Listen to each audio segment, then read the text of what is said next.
Chapter 1. A frosty morning in Narrated was the coldest winter the village of Narrated had seen in 20 years.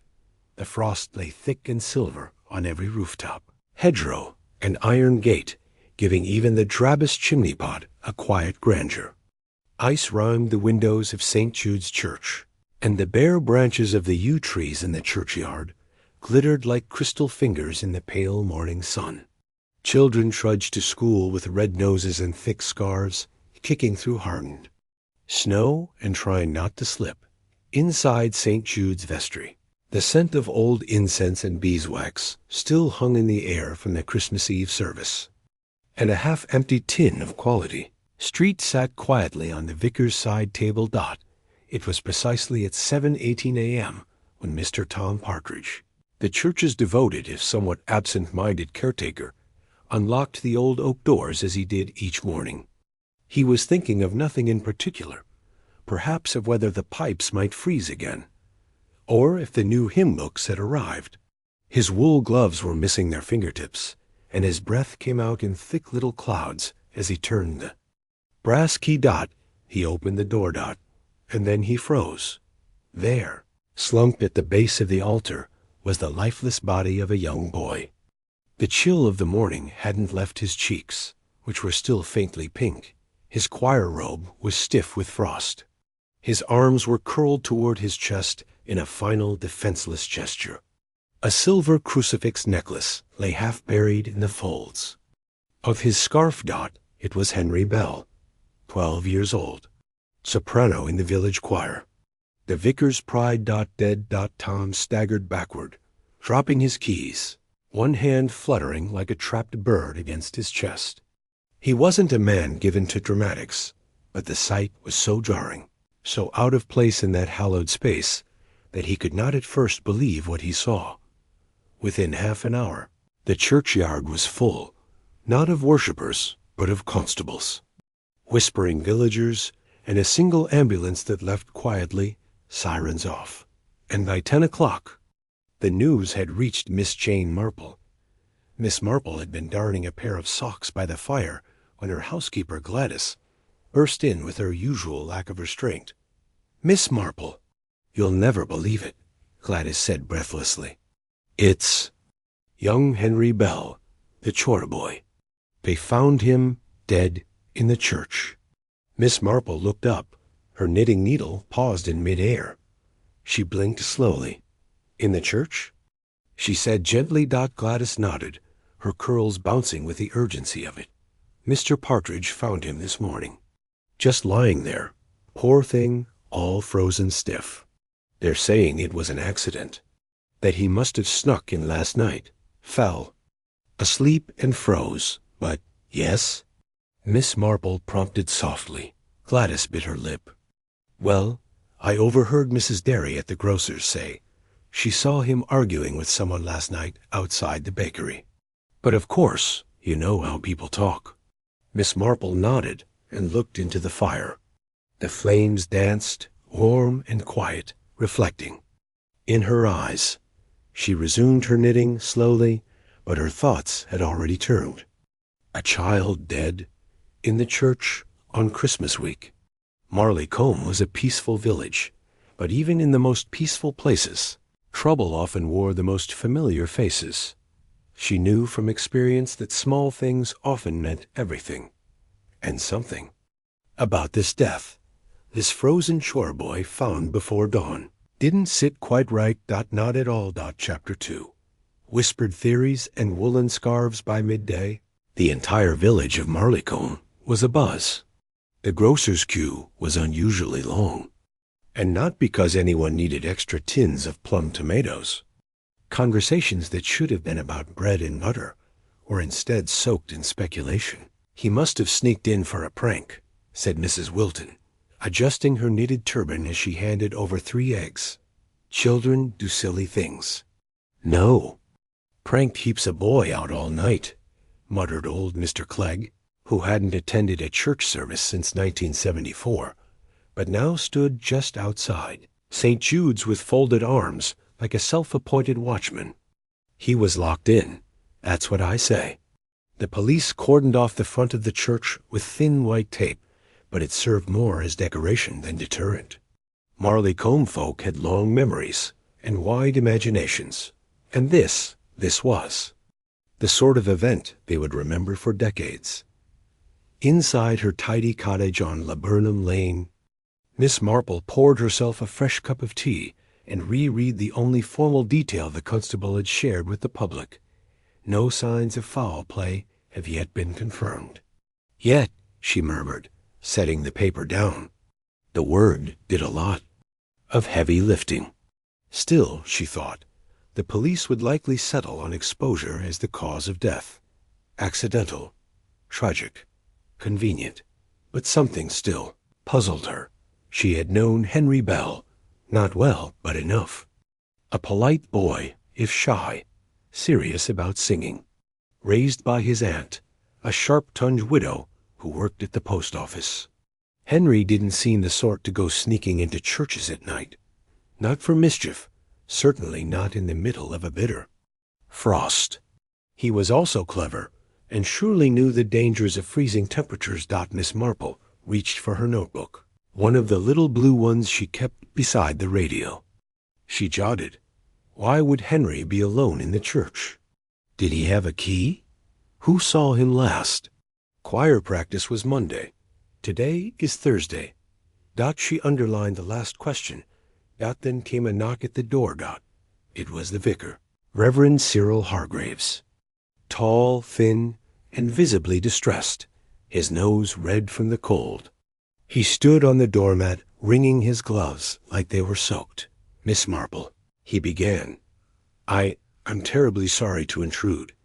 I just thought, you may have heard about Henry. Yes, I have, she said gently. Please come in. Reverend? He removed his boots, not out of politeness, but because the habit had been drilled into him by his formidable wife, Judith. Inside, he sat down in the front parlor with a sigh that belonged more to a man 30 years older. I can't make sense of it, he said after a moment. I locked the church myself at 10. I'm quite sure of it. And yet someone was. Inside by morning, said Miss Marple, watching him. He looked up. Yes? Who else has a key? Well, the usual myself, Mr. Partridge, the choir director, Miss Ellis, and I believe Mrs. Moffat, the flower Rhoda. He paused, frowning. Though she's away in Shrewsbury for her sister's operation. Miss Marple stirred her tea thoughtfully. And Henry? She asked. Was he troubled lately? The vicar's brows lifted. Henry? No, not that. I saw, quiet boy, timid even, but a beautiful voice. He was to solo next month, Mendelssohn. He'd been practicing extra after hours with Miss Ellis. I see. Miss Marple let the words hang in the air as the fire crackled. A quiet boy, a cold church, and a mystery far colder than the weather outside. The Reverend left not long after, murmuring thanks and looking heavier than when he'd arrived. And once again, Miss Marple was alone with her thoughts. She turned back to her notebook and added, choir practice schedule, flower Rhoda keys. Voice coach, Miss Ellis below that. She wrote carefully, it is not natural for children to die in warm places turned cold. Then she underlined it. Twice. Chapter 3, the choir director, and the second glance. Next morning brought a weaker sun and stronger whispers. The parish council met in hushed tones. The newspaper printed a cautious headline, Tragic Loss. In church, village mourns beloved Choirboy, and Marleycombe's usual routine slowed, as if the entire village was walking on glass. School assemblies were shortened. Choir practice was canceled. Mrs. Hepplewhite at the bakery sold out of currant buns by 10. Purely from nervous appetite. Miss Marple, however, remained steady in her course. She had already written out a list of 3 names to speak with, and at the top of that list was Miss Iris Ellis, the choir director. Miss Ellis lived in a red brick cottage on the edge of the village green, its shutters neatly painted and garden immaculately trimmed. She was in her early 40s, unmarried, brisk in speech, and precise in manner. She had once trained at the Royal College of Music, and occasionally reminded people of it. The vicar thought her capable. Miss Marple privately thought her a little brittle around the edges. She knocked on the door at 9:30. Miss Ellis answered in a smart burgundy cardigan, lips already painted, even at this hour. "Oh," she said. "Miss Marple, how unexpected." "I won't trouble you long," said Miss Marple sweetly. "Only, I was hoping you might tell me a little about young Henry Bell." A flicker something fast darted past behind Miss Ellis's eyes, but she opened the door wider. "Do come in. I'm just making tea." Inside, the house smelled faintly of peppermint polish and sheet music. The sitting room was neat but stiff, like a hotel that rarely hosted real guests. A metronome sat idle on a side table. Miss Marple took her tea with one sugar and settled onto the edge of a stiff chair. "You must be very upset," she began gently. "Yes, well, it's tragic," said Miss Ellis, pouring. "He was a gifted boy, shy but with perfect pitch, most unusual for his age, and disciplined, never missed a rehearsal. You can't imagine how rare that is." "Indeed. And he had been practicing more recently, I'm told?" Miss Ellis nodded, but slowly. "Yes, after hours. He wanted to be ready for the Mendelssohn. We stayed late a few evenings. He was eager to impress. I suppose I encouraged it." Miss Marple sipped quietly. "And the last time you saw him?" Miss Ellis's hand paused mid-pour. "Just for a second. Monday," she said. "After practice. About 6:30, I should think. He left promptly. It was getting dark. No signs of distress?" "None at all." Miss Marple tilted her head slightly. "And he never mentioned anyone troubling him? Or any, disagreements?" Miss Ellis looked up sharply. "No, certainly not. Henry wasn't the type to—" She broke off, set the teapot down with a faint clink. "I'm sorry," she said, voice softer. Well, it's a dreadful thing to imagine anything sinister. The poor child. To think of him freezing like that. I can't sleep without seeing it." Miss Marple offered a soft nod of understanding. "One forgets how thin the walls are in a village like ours," she said mildly. "We all feel it." She didn't stay much longer. Outside, the air was brittle and clean, and the path to the gate crunched beneath her shoes. She walked slowly, her mind knitting together details like a dropped stitch in her sock drawer. Something about Miss Ellis didn't quite ring true. Not a lie, exactly no. But perhaps a note off -p. at home. Miss Marple reached for her notebook again. She added, "Miss Ellis, calm, but rehearsed, claimed last saw Henry Monday at 6:30. No mention of Makery sighting." She paused. "Gladys had said Mrs. Derry saw Henry outside the bakery the night before he died. That would be Wednesday, if Mrs. Ellis's statement was true. Then either Henry had lied about where he was going, or Miss Ellis had." She turned a new page. Contradictions. Miss Ellis, Mon, Mrs. Derry, wed, gives bakery below it. She wrote one more line.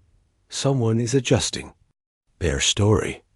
Then she folded her hands and looked at the frost lacing her window pane. It would not melt easily. Nor, she suspected, would the truth. Chapter 4. A note, a neighbor, and an omission that afternoon. The frost returned with renewed vengeance, clinging to the village green like a second skin. Marleycombe's chimneys puffed smoke in unison, and even the birds seemed quieter than usual. But despite the bitter weather, Miss Marple wrapped herself in her thickest wool coat, tied a practical scarf under her chin, and stepped out again. She had one more errand before dusk, a visit to Henry's home. The Bell House sat in a row of modest cottages just off Beach Lane, marked by a bent post box and a creaky front gate. The house belonged to Mrs. Nora Bell, Henry's aunt, A woman with a strong spine, little tolerance for sentiment, and a perpetual rustle of starch in her skirts. Miss Marple knocked softly. The door was answered not by Mrs. Bell, but by a neighbor, Mrs. Finch, who had clearly been helping out. She had a tea towel in her hand and a look of relief on her face. "Oh, thank goodness, Miss Marple. She's in the parlor. Won't say a word to me. Just stares. I think she'd talk to you." Miss Marple nodded. "I'll do my best." Inside, the house was chilly and silent. In the parlor, Mrs. Bell sat in a winged chair by an unlit fireplace, a heavy blanket across her knees. Her hands clutched a crumpled handkerchief, but her eyes were dry. "Jane Marple," she said without turning. "Of course it would be you. I came to say how sorry I am, Nora." A long pause, and a stiff nod.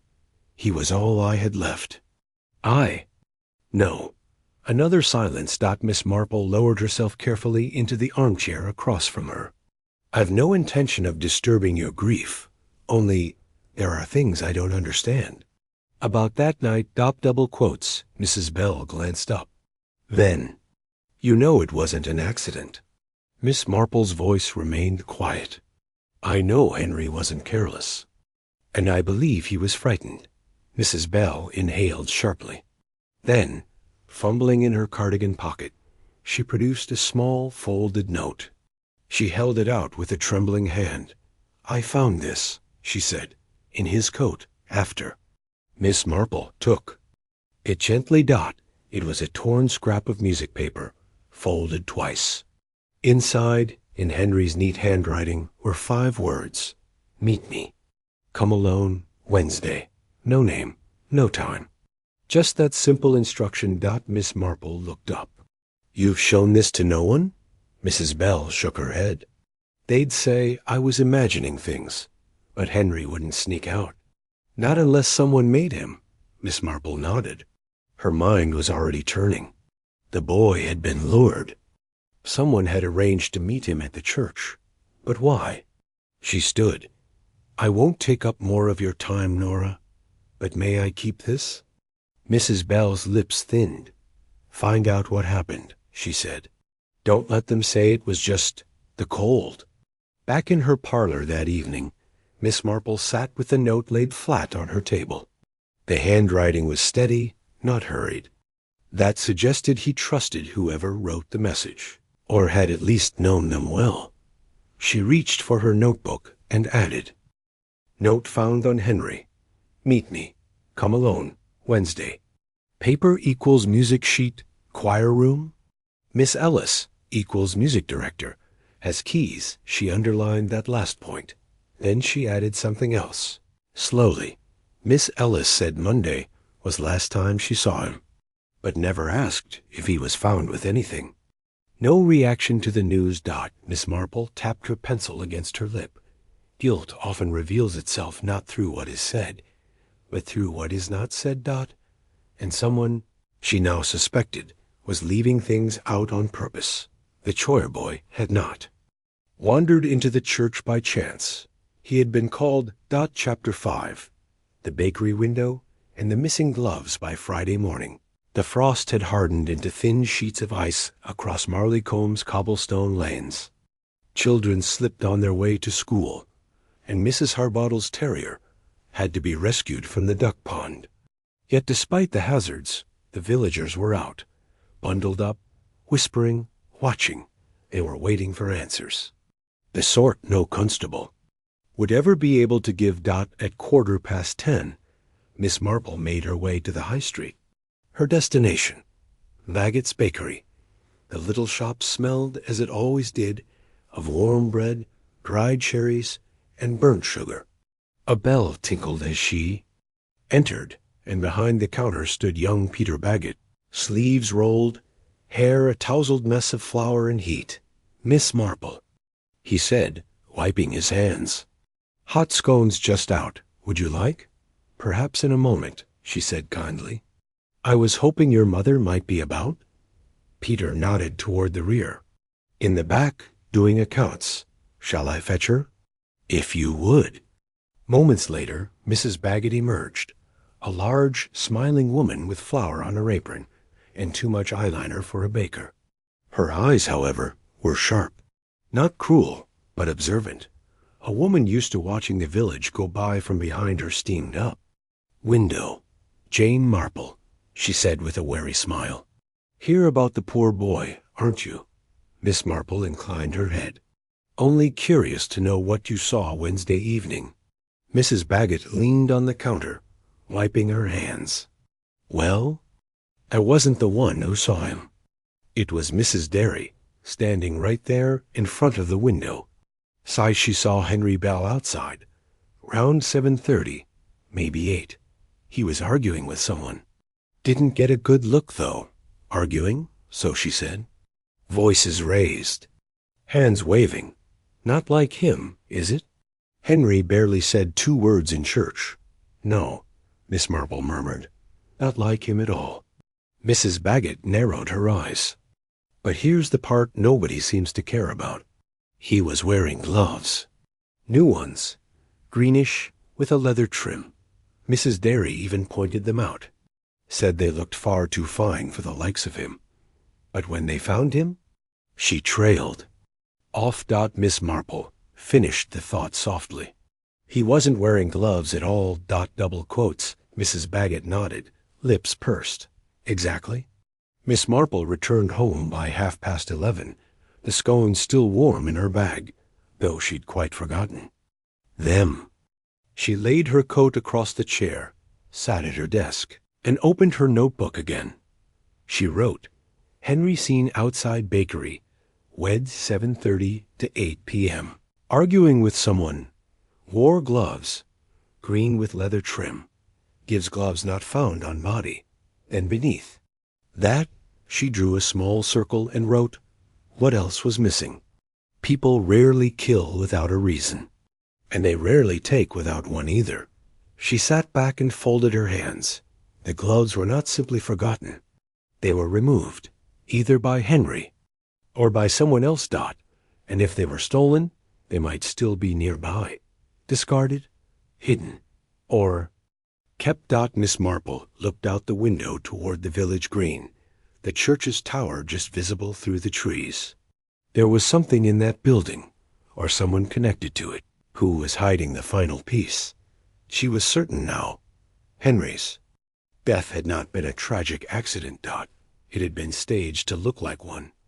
And the real story, the true, human motive, was about to begin showing through the cracks. Chapter 6. Keys, lies, and a cup of milk that afternoon brought in early. Twilight.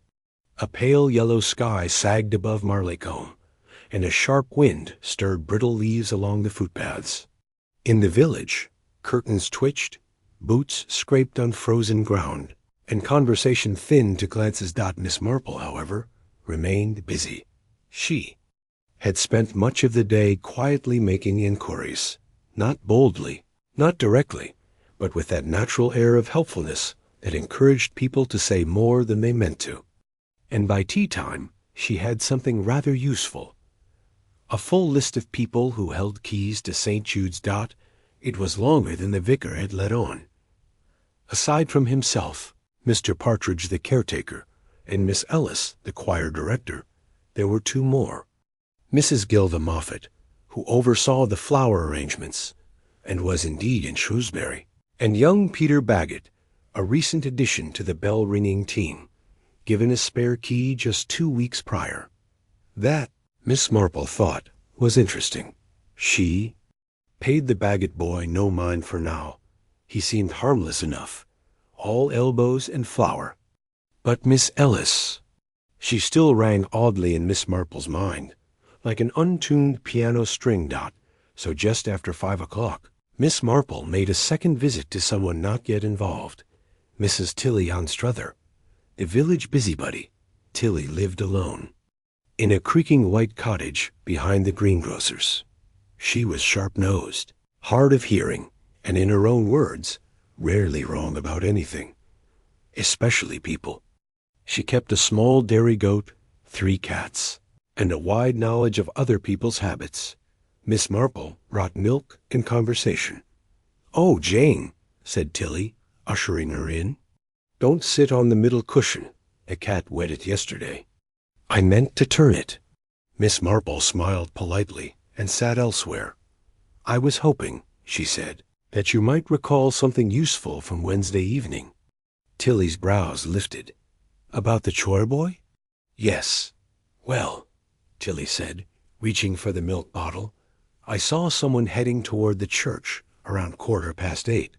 I was brushing my teeth and happened to glance out. And—" "Who was it?" "Couldn't say. Hooded coat, tall, I think. But not the boy. Too big. Could have been Miss Ellis, actually. She wears a long dark coat with those odd buttons." Miss Marple kept her voice neutral. "Did you see where they went?" "Right round the side, toward the vestry. No torch, no dog. Just slipped along like a shadow." Tilly paused to pour. "Funny thing is, there's only a few folks who'd be able to unlock the side door." "Indeed," said Miss Marple. She didn't stay long. Back home, she opened her notebook again.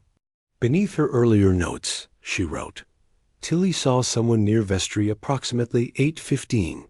Tall, hooded, could be Miss Ellis. Went toward side door." Key required. Then she flipped back to her list of key holders.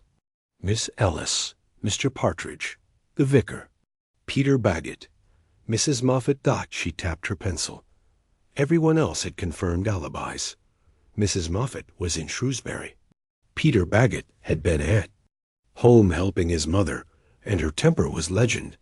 She'd never have let him sneak out unnoticed. The vicar had hosted a Bible study at the rectory, witnessed by 3 elderly parishioners. That left Miss Ellis and Mr. Partridge. Mr. Partridge was a creature of habit, not stealth. His arthritis made it difficult to walk after sunset. And he was known to be asleep by 7:30, something attested to by his wife, a clockmaker's daughter. No less, but Miss Ellis. Miss Ellis had said the last time she saw Henry was Monday. No mention of Wednesday. No mention of anything. And now she was potentially the last person seen near the church that very night. Before the boy was found dead. Miss Marple drew a single line across her page and wrote one quiet sentence beneath. "It Miss Ellis is lying. The question now was why. You said, Chapter 7, the cold truth of a warm voice the next morning brought gray skies and a fine sleety drizzle that seemed to settle into the bones." Marleycombe woke later than usual, reluctant to face another day haunted by whispers and worry. But Miss Marple, as ever, was up early, her kettle whistling by 7, and her mind already sharper than the wind outside. Today she had made a decision. She would pay Miss Ellis another visit, not to confront, not yet, but to test. Because the truth, Miss Marple believed, always flinched when gently prodded. Miss Ellis answered the door with a startled blink. Still in her dressing gown, mascara not yet applied. The surprise was genuine. "Miss Marple," she said, attempting a smile, "twice in a week. Is everything all right?" "Oh, just a small matter," Miss Marple said warmly. "I thought I'd return a library book you lent me some months ago, the one on Handel. I believe it belongs to you. It didn't, of course." But Miss Marple knew that unguarded minds often fumbled over familiar lies. Miss Ellis took the book automatically. "Oh, yes, yes. I'd forgotten about it." Miss Marple watched her. "I hope I'm not interrupting anything?" "Just a slow morning," Miss Ellis replied. "Please do come in." The parlor was colder than before, as if the fire had long gone out and no one had bothered to relight it. Miss Ellis busied herself straightening magazines that needed no straightening.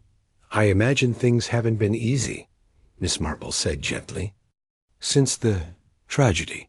No, they haven't." Miss Ellis sat across from her, folding her hands too tightly in her lap. "Everyone's so full of questions, theories. The poor boy deserves peace, not gossip." "Yes, Miss Marple." "Agreed. And yet I do wonder why Henry would have gone back to the church on a freezing Wednesday evening. It's troubling, don't you think? Miss Ellis nodded quickly. I can't explain it. He never said anything. Not even after your Wednesday practice? Miss Ellis blinked. There wasn't any practice on Wednesday, she said. Only Monday. Miss Marple tilted her head slightly. Oh, I must have misunderstood. I had assumed there was a rehearsal Wednesday. Mrs. Derry said she saw Henry that evening, near the bakery. Someone was arguing with him, she claimed. Miss Ellis looked down at her hands. I hadn't heard that. Her voice was flat. Miss Marple said nothing. Let the silence do its work. And then, well, perhaps he did come by, Miss Ellis said too quickly. I might have seen him, very briefly, but it wasn't anything significant. Oh? I was locking up. He appeared near the vestry. Said he'd left his scarf and needed to fetch it. I didn't think much of it at the time. And did he find it? I suppose so. He left within minutes. Miss Marple watched her closely. Did you speak with him? Miss Ellis swallowed. Not really. I was cold. I wanted to get home. Of course, Miss Marple said softly. But one doesn't usually forget seeing the boy just hours before his death. Miss Ellis stood abruptly. I think I'd like to rest now. Yes, said Miss Marple, rising, of course. You must be exhausted. She left quietly, her footsteps light on the pavement. Back in her cottage, she picked up her notebook and added, Miss Ellis denied seeing Henry on wed gives, then admitted she did gives. He came to fetch his scarf. Equals unlikely gives, no scarf mentioned. At seen gives, no gloves either gives, flinched at bakery mentioned then. She turned to a fresh page and wrote just one line. Miss Ellis was the last person to see Henry alive. And then, beneath it, another. She's hiding something. But not everything, because Miss Marple had begun to see something deeper in Miss Ellis's eyes. Not just fear, but shame. The difference, in her experience, was important. Shame meant not that someone killed the boy, but that they could have stopped it. And chose not to. You said, Chapter 8, Secrets in the Vestry Narracombe's church bell rang 8 slow. Mournful notes on Sunday morning, though few villagers came to service. Inside St. Jude's, the pews were half empty, the candles fewer, the hymns more subdued. Reverend Hargrave's voice trembled slightly during the readings, and even the pipe organ seemed hesitant. The shadow of Henry Bell's death lingered like a chill beneath the stained glass windows. Miss Marple sat quietly in her usual pew, a gray hat perched neatly on her head, her eyes calm but alert. She wasn't there for the sermon. She was there for the building. More precisely, the vestry. After the service ended and the congregation drifted out, murmuring their condolences, avoiding the front pew where Henry had once sat proudly in his white robe, Miss Marple waited. She always waited. It was something the vicar expected of her, and today it gave her just the opportunity she needed. Cyril, she said gently, approaching him at the altar. I wonder if I might trouble you with a small request. The vicar blinked. Of course, Miss Marple. Anything. I'd like to see the vestry. He frowned. The vestry? I'd like to return a book of Psalms that I borrowed some time ago. I believe I left it in the far cabinet, quite behind the old cassocks. Hargraves hesitated. I see. Well, yes, all right. I do have a few things to check back there anyway. He unlocked the small wooden door with an old brass key and pushed. It opened. The vestry was narrow, with whitewashed walls and tall wooden cupboards. It smelled of candle wax, old paper, and winter. Take your time, the vicar said, excusing himself with the distracted air of a man juggling a dozen duties. I'll be in the chancel. Miss Marple was alone. She moved slowly, studying the space not with her eyes, but with her instincts. The cupboards were orderly, Robes hung in neat rows, the hymnals stacked properly.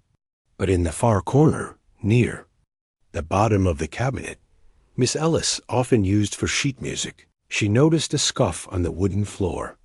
Recent, sharp. She knelt there. Just behind the cabinet door, something small and soft was wedged deep in the corner, pushed out of sight, but not entirely hidden. A glove, green wool, with leather trim. She slipped it into her handbag with practiced calm and stood again, brushing imaginary dust from her skirt dot as she turned. Her eyes landed on something else. A thin gold safety pin stuck through the cuff of one of the choir. Robes, a child's size. Just like Henry's. She didn't touch it. She only observed Henry had been here, and someone had made sure no one would know. Back in her sitting room that afternoon, she carefully laid the glove on a folded tea towel. It was damp, as if it had been hastily washed, but not well enough to remove a faint smear of something dark near the edge. Not blood. Ink. She reached for her notebook and wrote. Found. One glove, green wool, leather trim. Gives hidden in vestry cabinet. Gives smudge of ink. Matches choir room pens. Gives suggests confrontation inside church. Then she drew a line beneath it and wrote, Miss Ellis lied about where Henry was, because if the glove had been left in the church, then Henry had never just passed through as Miss Ellis claimed. He had spent time there, and he had been scared. Miss Marple leaned back and closed her eyes for a long moment. The boy had trusted someone. He had come when called. But something had gone wrong. And now, she thought, she was closer to knowing who and why. Chapter 9. The letter that wasn't sent by Monday morning. The frost had lifted, but the unease in Narrated had not. The village remained in its strange half-silence, like a piano, just slightly out of tune. Rumors continued their soft circulation. One said Henry had been sick. Another claimed Vicar was protecting someone. A third whispered of a note found and burned. Miss Marple, of course, had heard them all. She always did, but she trusted only what could be seen, touched, or read. That was why she returned to Mrs. Bell's cottage that afternoon. Henry's aunt answered the door, looking more composed than before, her hair tied neatly, her cardigan freshly ironed, the fragile armor of a woman preparing herself to cope. Miss Marple, she said. Come in. I won't stay long, Nora. Only, I wondered. You mentioned finding that note. Might there have been anything else? In his school bag, perhaps, Mrs. Bell hesitated. They returned his things this morning, from the police. She led Miss Marple to a small satchel on the kitchen table. The bag looked ordinary enough. Canvas, navy blue, scuffed at the corners. Inside, a Latin exercise book, a broken pencil, a half-eaten mint, and one folded sheet of music. Miss Marple took it gently. The paper was old, slightly creased, a vocal exercise. But the back was not blank. Written in Henry's small, rounded hand were several sentences, crossed out and rewritten. It wasn't a letter exactly, not quite, but it was something. Something private. I know I shouldn't have said anything. I only wanted to help. I didn't mean to upset anyone. I didn't think she'd be angry. I didn't think she'd cry. Miss Marple's eyes narrowed. She read the words twice, then looked up slowly. Nora, she said, do you know if Henry ever mentioned someone in trouble? Perhaps a fellow choir member? Mrs. Bell's brows knitted. There was a girl, Emma, a bit older, sweet, shy. She and Henry always walked together after practice. He looked up to her, I think. Miss Marple nodded. Emma Hollis, the daughter of the village pharmacist. 14, quiet, barely noticed, except by Henry, it seemed, and perhaps by Miss Ellis. Later that evening, Miss Marple sat by her fire, turning the note over in her hands. It wasn't a confession. It was guilt, not for something he had done, but something he had seen, something that had upset an adult. A woman. Someone who cried. She opened her notebook. Henry wrote, unsent letter gives. Didn't think. She'd cry, equals female gives. I didn't mean to upset anyone. Gives suggests he confronted someone. Gives. Someone emotional, not a killer by nature. She paused. Could Miss Ellis have been afraid of Henry revealing something? Something not criminal, but shameful? Miss Marple thought back to Emma Hollis, quiet, anxious, had stopped attending choir recently. No one had asked, why? What if Henry had seen something, heard something, and tried to speak up? She turned to a new page and wrote, Ellis may not be the killer, but she is the key. And beneath it, what secret was Henry protecting? And who would kill to keep it buried? The answer was coming. It was already starting to whisper through the cracks. Chapter 10. A tremble in the choir. The next day, Miss Marple paid a quiet visit to the Hollis household. She brought biscuits. She always brought biscuits when she expected someone to cry. The Hollis house, above the village chemist's, was tidy but tense. Mr. Hollis was out, still restocking after the holiday rush, and Emma answered the door herself. She looked pale, her eyes puffy, and her uniform slightly creased as if she'd lost the will to smooth it. Oh, she said, surprised. Miss Marple, I thought you might like these, Miss Marple said, lifting the tin with a soft smile. Your mother once told me you liked shortbread. Emma hesitated, then nodded. Come in. Inside, they sat in the front room, fire unlit, curtains half drawn. The atmosphere was heavy, brittle. I won't stay long, Miss Marple said kindly. I only came to ask a question or two. About Henry. Emma looked down at her hands. I can't stop thinking about him, she said suddenly. I keep going over that night. I should have said something sooner. Miss Marple waited. Her presence, quiet and kind, worked like gentle pressure on a splintered door. I saw him Wednesday, Emma said, voice thin. After supper, he came to find me. Said he was worried. About Miss Ellis. What kind of worry? Emma's lip trembled. He said he thought she was upset, that she'd been crying in the vestry after practice. He asked if I knew why. I didn't, but then he told me. She looked up, face pale. He said he saw her arguing with someone, a man, outside the church on Monday night, late. He only caught a glimpse, but said it looked like Mr. Caro. Miss Marple felt her heart give the faintest start. Graham. Caro. The church treasurer. Well liked, soft-spoken, widower, choir board chairman, and quietly, very privately, rumored to be close to Miss Ellis. Emma's voice was shaking now. Henry didn't know what to do. He said he thought she might be in trouble or hiding something. He was scared he'd upset her. He said he was going to talk to her directly. On Wednesday, Miss Marple reached over and gently took the girl's hand. You've done very well, Emma, she said. Very well indeed. Back home, Miss Marple didn't bother making tea. She opened her notebook immediately. Emma confirms. Gives Henry saw Miss Ellis arguing with Mr. Caro. Gives Monday night.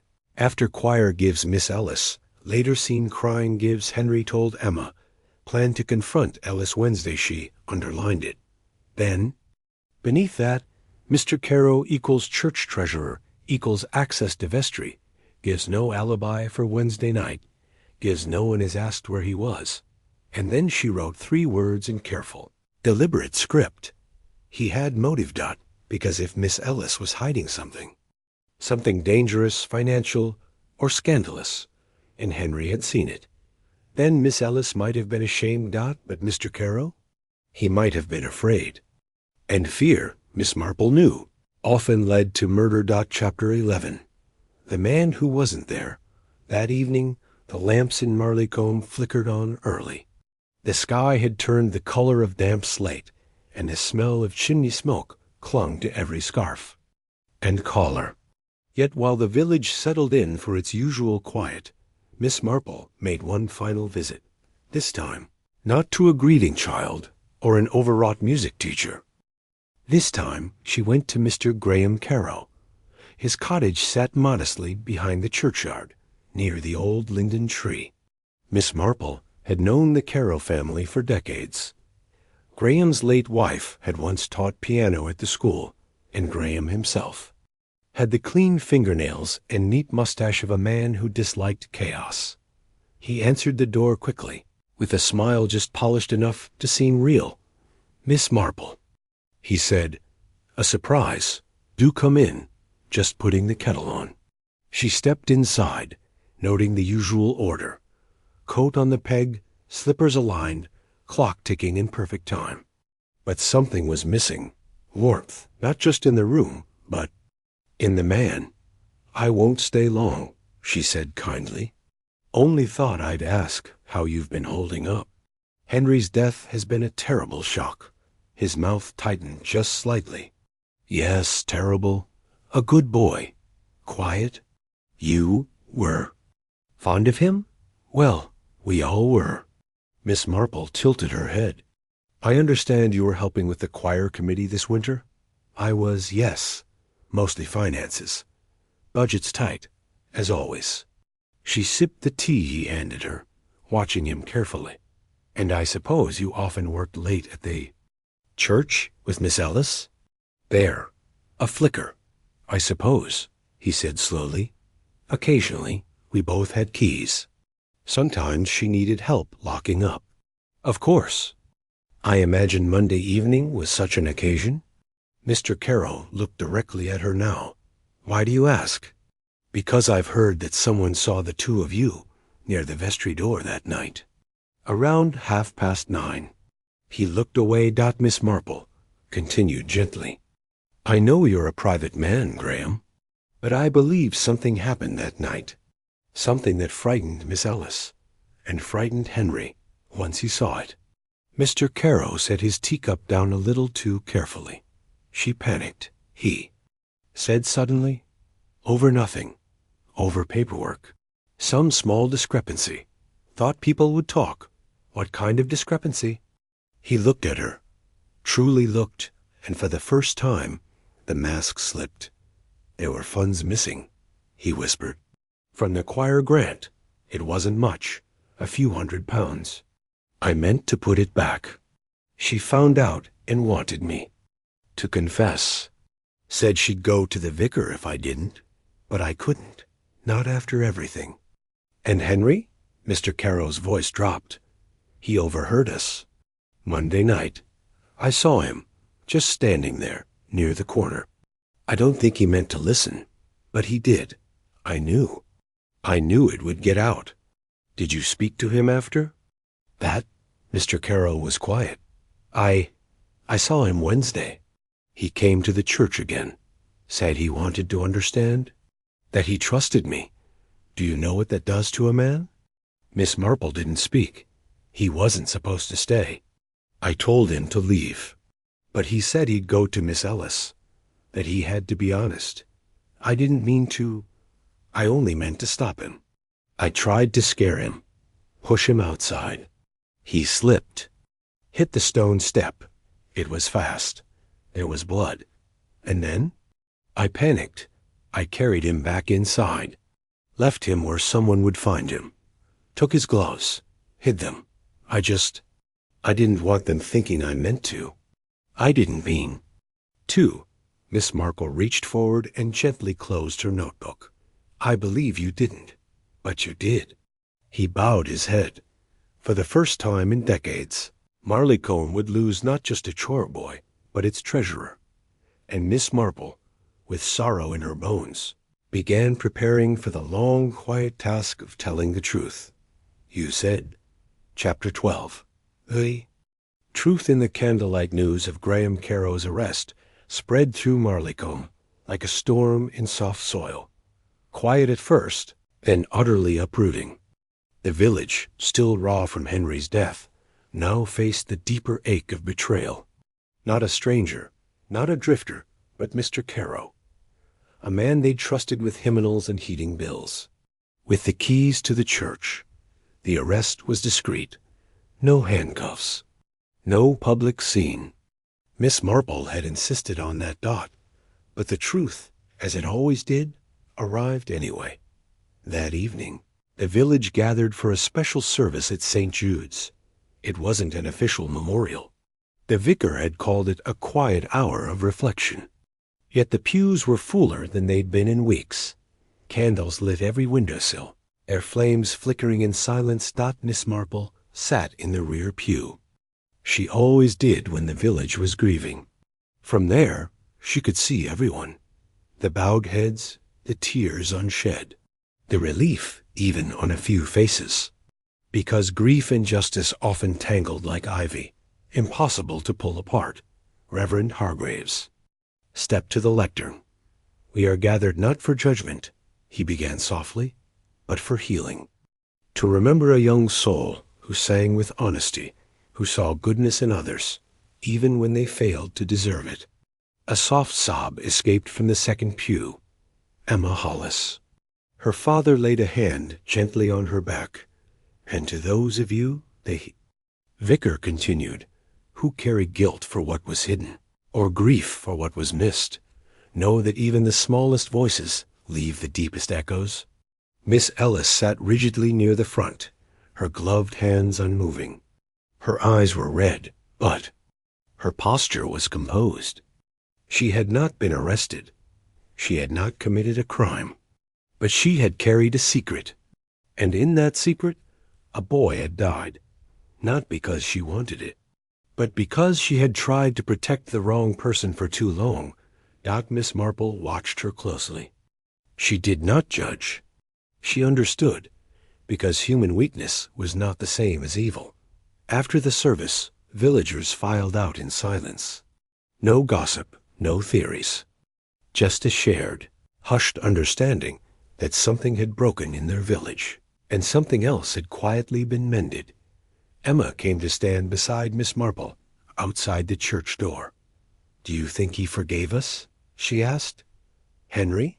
Miss Marple looked at the candle still burning in the nave. "I think he already had," she said softly.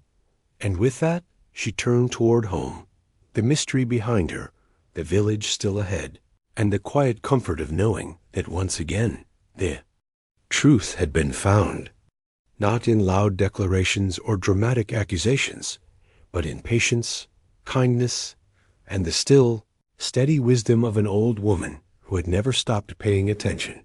End of chapter 12. Would you like me to continue building the next chapters? Perhaps covering the investigation's aftermath, the village's healing, or how Miss Marple reflects on the cost of truth. Or would you like a summary for a YouTube adaptation or narration? You said, Chapter 13. The quiet return of normal snow fell in Narrated for the first time that winter on Tuesday morning. Not a storm, but a soft and dignified dusting. The rooftops took on sugar-coated outlines and footprints alone. The lane vanished beneath it by afternoon. Everything looked clean again, almost innocent, but the villagers knew better. In the post office queue, there was talk of canceled choir rehearsals. At the grocer's, a whispered remark about how Mr. Carow's cottage had been locked by the police. And at the bakery, though Mrs. Baggett swore she didn't like gossip, someone mentioned seeing Miss Ellis crying by the church gate just after sunrise. The village was knitting itself back together, stitch by cautious stitch. And at the heart of it, as always, was Miss Marple. She spent the morning as she always did after a case, not celebrating, but putting things away, literally and figuratively. The gloves, both recovered now, she had passed to the inspector. The note Henry had written, folded and tucked in music paper, had been returned quietly to his aunt. And her notebook, filled margin to margin, was now shelved with the others in a small drawer beneath the stairs. she never read them again. She didn't need to. Each one remained not as proof of brilliance, but as a memory of the cost, because behind every mystery solved was a child who didn't grow up, a friend who made the wrong decision, or a community that forgot to ask the right question in time. She stood at the window now, watching Emma Hollis walk past arm in arm with Gladys from the post office. The two girls laughed about something, a small laugh, light and hesitant. But real that, Miss Marple thought, was what mattered now at tea time. There was a knock at the door. It was Miss Ellis, paler than usual, eyes tired, but without the coldness she'd once worn like armor. "I thought," she said, "you might want this." She held out a thin sheaf of paper, a new piece of music, handwritten in her careful script. The top of the page read, "Hymn for a Winter Morning in Memory of Henry Bell." Miss Marple accepted it gently. "I shall keep it safe," she said. Miss Ellis looked down. "You were right, you know." He was trying to help. He just didn't understand how dangerous the truth can be, how quickly it turns on you. Miss Marple poured her a cup of tea. "It's not truth that turns," she said softly. "It's fear." And for a long moment they sat in silence. Two women, both older than they appeared, both mourning something lost. Outside, the snow kept falling. Quiet and even. Just as it should. Chapter 14. A whisper in the bell tower by Thursday. The village had fallen into a strange rhythm again. School had resumed. The post arrived on time, and the grocer had restocked the custard powder. On the surface, life in Marleycombe had returned to normal, but Miss Marple knew better. Normal was a costume. Truth had a way of lingering, especially in old buildings, and none older than St. Jude's Church. The vicar had asked her to meet him that morning to review a modest memorial proposal for Henry, a small plaque beneath the stained glass. Window in the choir, alcove. She agreed at once, not because of the plaque, but because there was one part of the church she had not yet visited. The bell tower. It was colder than expected. The stairs twisted tightly, the stones damp, worn smooth by centuries of feet. The vicar didn't accompany her. His knees, he said, were not suited to pilgrimages. So she climbed alone, each step echoing slightly. At the top, the bells loomed ancient and still, draped in dust and shadows. The rope dangled motionless, just beside the window slats. Miss Marple turned slowly. It wasn't what she saw. It was what she felt. An unnatural neatness. Someone had been here recently. She crouched near the base of the bell stand. There, in the space between a wooden beam and the wall, she found it. A broken music pencil. Short, worn, sharpened with a knife. Not something a grown man would carry. Something a choirboy might. She took it gently, then stood and paused. A scrap of fabric fluttered from a nail just outside the belfry door. Faded now, torn and forgotten, but unmistakably a piece of Henry's scarf. Red wool. Just a thread. He had been here. Why?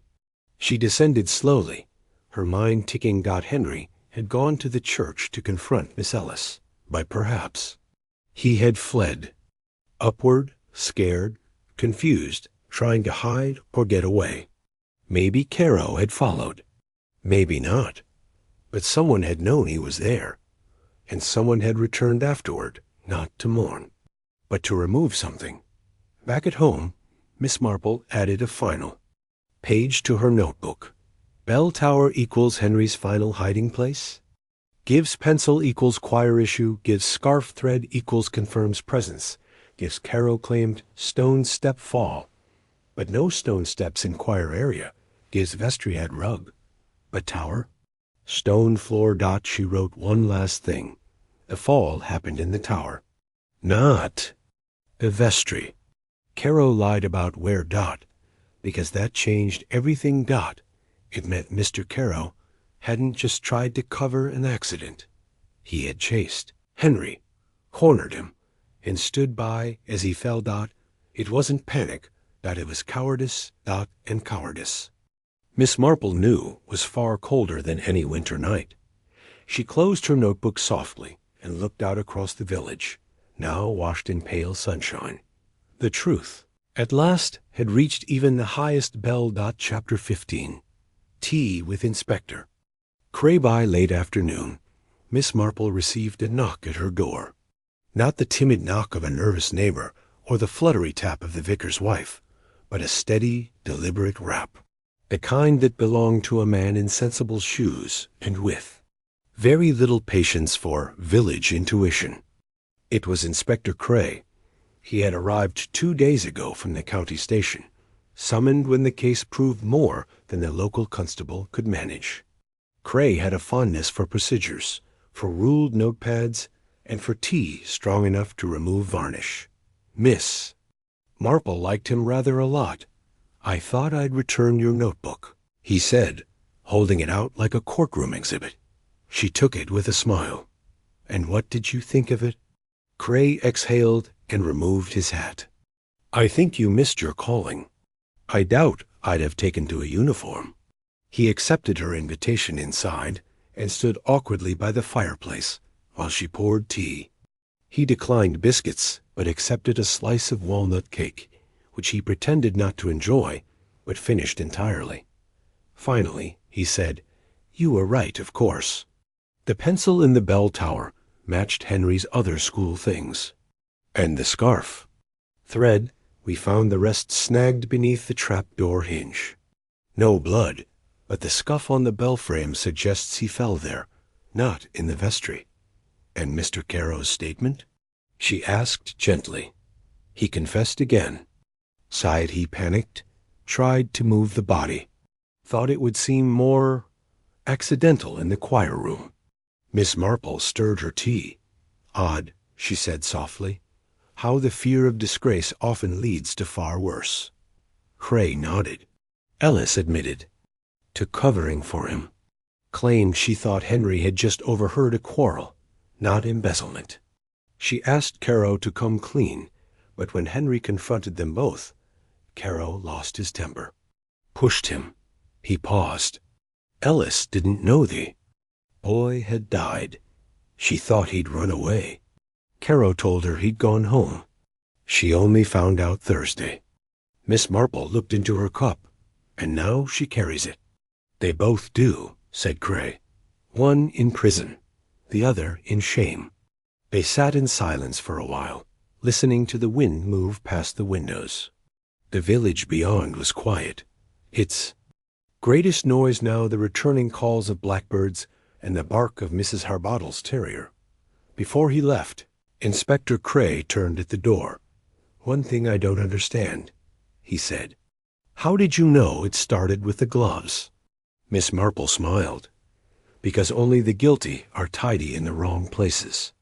Children lose gloves all the time, but no one steals just one."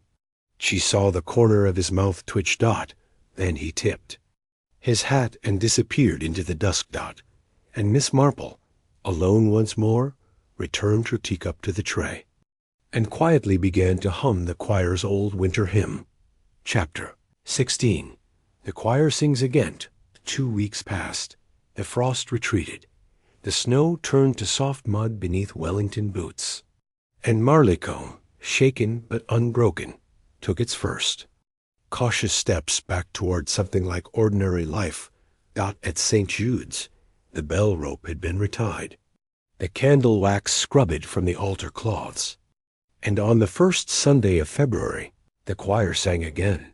Not all of them, but enough. Emma Hollis stood in the front row now, slightly too tall for the child-sized robes, her voice clear and high. Next to her was Peter Baggett, who clutched his hymnal like it might float away if he let go. Even Mrs. Derry, old and mostly deaf, hummed along from the third pew. And above them, beneath the stained glass window where light poured in like forgiveness, hung a small brass plaque, in memory of Henry Bell, a voice too brief, but never forgotten. Miss Marple sat near the back. As always, she didn't sing, but she listened. The hymn was Henry's favorite. Abide with me. A little slow, slightly uneven, but sincere. The notes trembled, but didn't falter. And somewhere between the second and third verse, a remarkable thing happened. Miss Ellis stepped into the doorway at the back of the nave. She didn't enter. She didn't speak. She simply stood, watching. Her face was unreadable. But her eyes, they searched the choir, and when they reached Emma, they softened just slightly. Miss Marple noticed. After the service, as the congregation spilled out into the brittle February sun, Miss Marple lingered by the lychgate. She greeted children, accepted a marmalade jar from Mrs. Baggett, and gave a polite nod to Mr. Hargraves as he fumbled with the keys. Then she saw Miss Ellis again, standing by the church wall, wrapped in her long navy coat, gloved hands tight.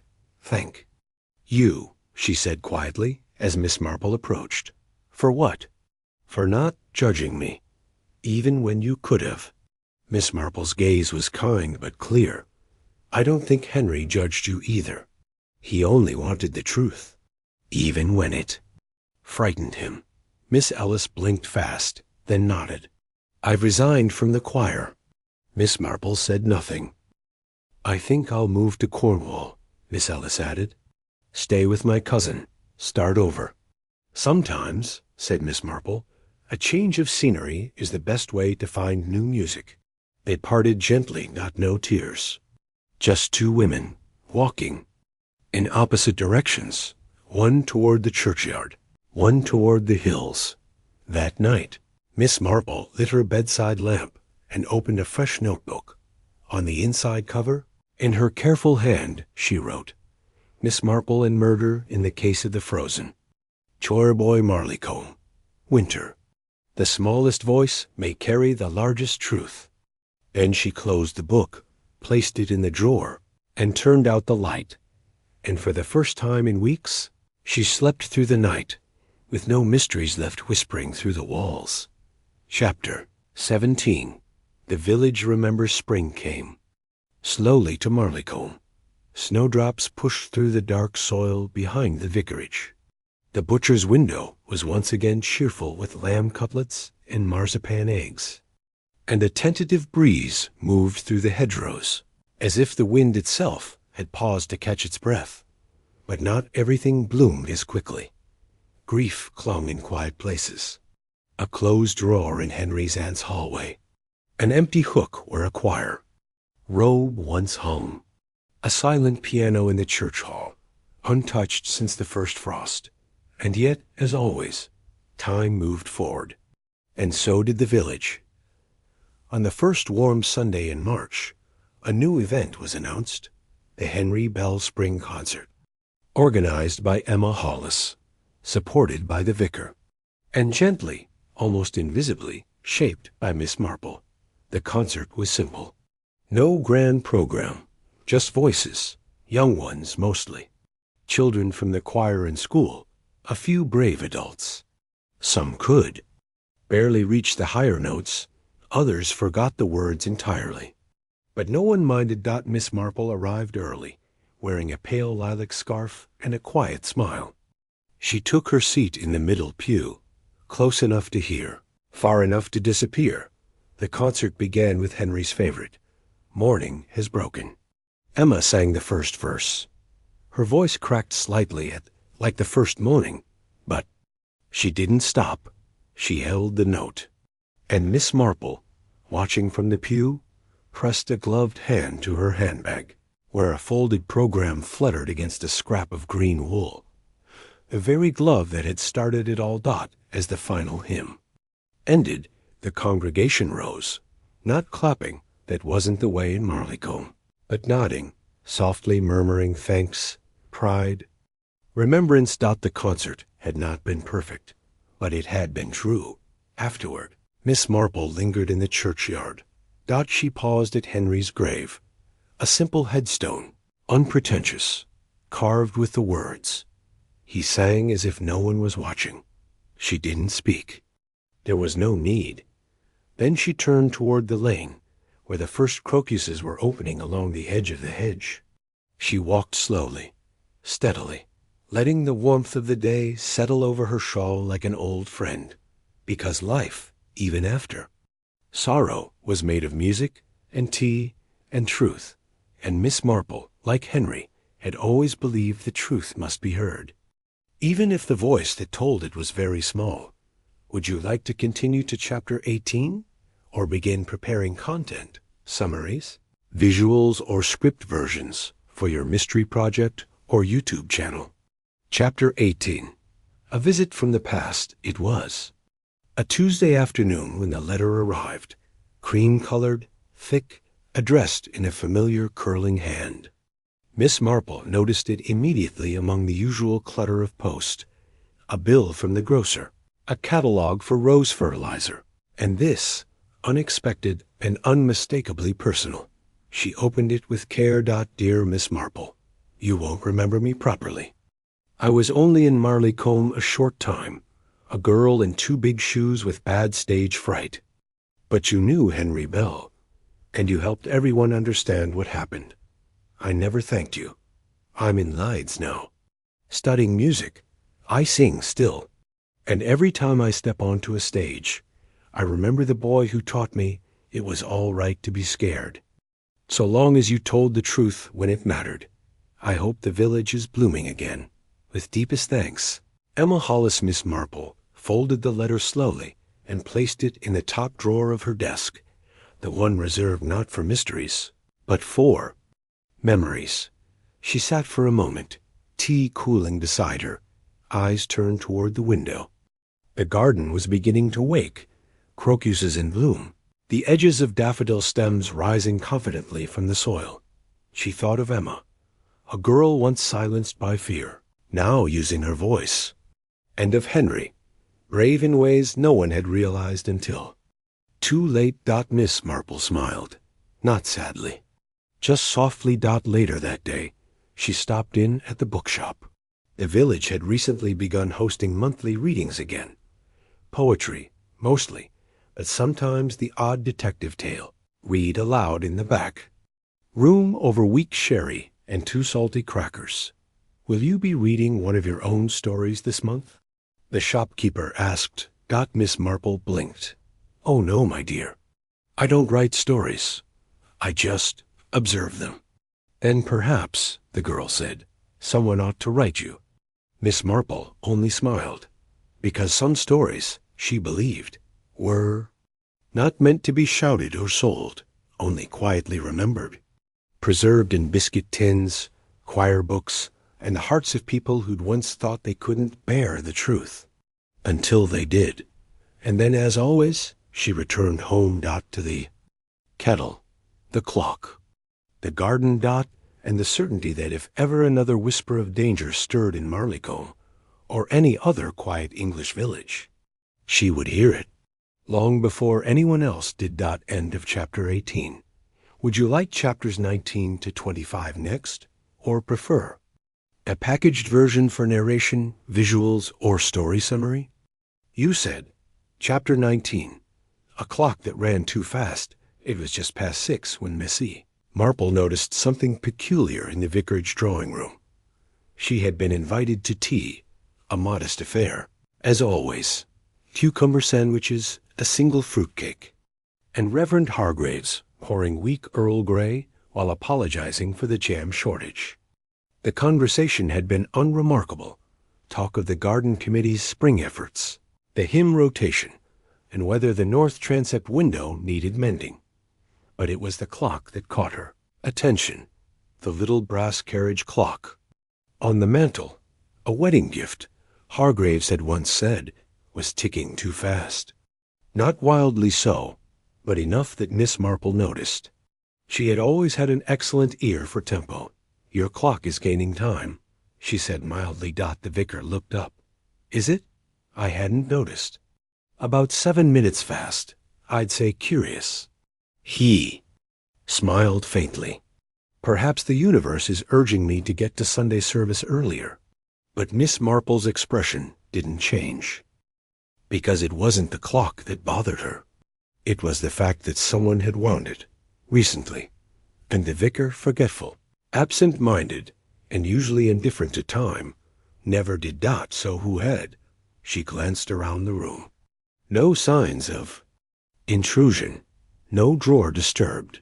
But her mind drifted, just for a moment, to Mr. Caro's office, now sealed and under audit, to the fact that Caro once had access to the vicarage as church treasurer, and to Miss Ellis, who had also once brought music scores to the same drawing room. Back when she still smiled, something lingered. Something unfinished. Miss Marple folded her napkin and stood. "I must be off," she said, as gently as if nothing had passed between them. "It's nearly dusk." Back home, she took out a fresh notebook. She wrote one line. "The clock runs fast." But someone wanted it to. Why? Then another. Ellis and Caro both had access. Did one of them plant something? Or remove it? Because that clock, that innocent ticking piece of brass, might not have been about time at all. It might have been about timing. And Miss Marple, who knew better than to dismiss small things, resolved to visit the vicarage again the next day. Not for tea, but for truth, because even after the Choirboy's killer had been caught, something still wasn't quite right in Narrated. Chapter 20, A Shadow in the Ledger. The following morning, Miss Marple returned to the vicarage, not with her usual lace gloves and tea tin, but with a specific question in mind. "Reverend Hargraves," she said kindly, "may I see the church's donation ledger?" The vicar blinked. "The ledger?" "Yes, the one Mr. Caro used to manage." He hesitated. "Well, yes, of course. Though I imagine it's mostly unreadable. Graham had a peculiar style." Miss Marple smiled thinly. "All the more reason I should look." Within minutes, she was seated at the vicar's desk, the large cloth-bound ledger open before her. The pages smelled of candle soot and faint ink, but there, tucked between February and March entries, she found something that didn't belong. An erased figure, not crossed out, not corrected. Erased. The indentation remained, clear under the angle of light. Miss Marple tilted the book slightly, and could just make out the ghost of a number, £127, and beside it, the original donor name had been rubbed out and rewritten. In different handwriting. Did Mr. Caro have access to this after he was first questioned? She asked, calmly. Hargraves frowned. "Well, it remained here, in my study. But I suppose, yes. He did bring the keys back one day before this arrest. Sat right there at the desk for about 10 minutes. I assumed he was returning some files." Miss Marple's voice was gentle. "Did anyone else ever use this room?" "Just myself and Miss Ellis on occasion. When she dropped off programs or picked up hymnals." She nodded. "I thought so." That evening she paid a visit to Miss Ellis. This time, the music teacher answered the door more cautiously. "I thought we'd said all we needed to," she said. "Perhaps, but I have one question. Why did you alter the ledger?" Miss Ellis froze. "I didn't," she said. After a beat, "I believe you did. But not to steal, to hide something or someone." Miss Marple stepped in gently. "The erased figure? It wasn't a mistake. You rewrote the donor's name. You are trying to protect someone." Miss Ellis's lips parted, but no words came. Miss Marple pressed on, kindly but firmly. "Was it Henry?" Silence. Then, the smallest nod. In the quiet that followed, Miss Ellis sat, her hands trembling. "He gave the money anonymously, a prize he'd won from a school writing contest. He wanted it to go to the choir fund. Said the organ needed repairs." Miss Marple's eyes softened. "And why did you change the name?" "Because Caro saw the original entry. When he realized Henry had donated it, he panicked. Said if people found out, they'd ask questions. Said it could complicate the budget. He wanted it Removed. And you? I erased the name. Wrote another. I thought it was nothing. But Henry knew. He saw us arguing over it. He saw Caro shouting. Miss Ellis looked down. That was the first time I realized Caro might not just be frightened. He might be dangerous. Back at home, Miss Marple added a new line to her notebook. Henry's donation was the key. Gives money equals motive gives Elid to confrontation. Is revealed Ellis's fear.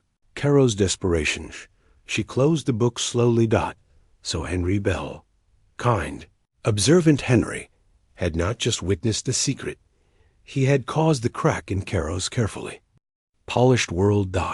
And that was why, in the end, Caro had panicked, not because he was caught, but because a boy had seen the truth and quietly refused to look away.